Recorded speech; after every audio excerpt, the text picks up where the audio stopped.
अस्सलाम वालेकुम व्यूज़, मेरा नाम है शेख मुकीत और आज की वीडियो में आप तमाम स्टूडेंट्स को यूनिवर्सिटी के अनाउंसमेंट के बारे में बताया जा रहा है। कल यूनिवर्सिटी की तरफ से ऑनलाइन वर्कशॉप का शेड्यूल वो रिज़ल्ट अनाउंस हो गया था स्प्रिंग 2021 का। तो जितने भी स्टूडेंट्स थे जिन्होंने अपना रीअपीयर थे या जिन्होंने स्प्रिंग 2021 में अपनी वर्कशॉप अटेंड की थी ओवरऑल, तो उनका वर्कशॉप का रिज़ल्ट आ चुका है। लेकिन बाद स्टूडेंट्स ऐसे हैं जिनका रिज़ल्ट में तकरीबन किसी की 50% लगी हुई है मार्क्स में, किसी के 67% मार्क्स लगे हुए हैं, किसी के ज़ीरो लगा हुआ है। तो उन तमाम स्टूडेंट्स को मैं बताता चलूँ जिनका तो ज़ीरो है, तो चलो उनका तो पता चल रहा है कि उनकी रिज़ल्ट में रीअपीयर आया हुआ है, ठीक है। तो वो उन्होंने दोबारा अपनी अटेंड करनी होंगी। लेकिन जिनके 50 या 67% मार्क्स हैं, तो उन स्टूडेंट्स को मैं बता दूं कि उनका रिज़ल्ट अभी फ़िलहाल हम कंप्लीट बता नहीं सकते कि वो पास हैं कि नहीं, क्योंकि उनका रिज़ल्ट जब 10 तारीख को यूनिवर्सिटी की तरफ से जब अनाउंसमेंट होगी कंप्लीट रिज़ल्ट की, तब पता चलेगा कि उनको कितने परसेंटेज पे पास किया जा रहा है।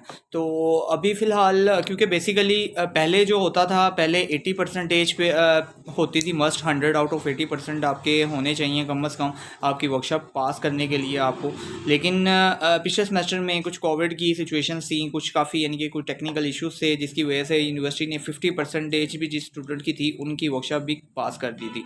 तो इस सेमेस्टर में अभी फ़िलहाल कोई यानी कि नोटिफिकेशन इशू नहीं हुआ। तो अब फाइनल रिज़ल्ट जब आएगा तब पता चलेगा कि वो 80% पे पास करते हैं या 50% पे करते हैं। अगर 50% पे करेंगे तो काफ़ी स्टूडेंट ऐसे होंगे जिनके 50 या 67% हैं, दैन वो अपनी वर्कशॉप में क्लियर हो जाएंगे।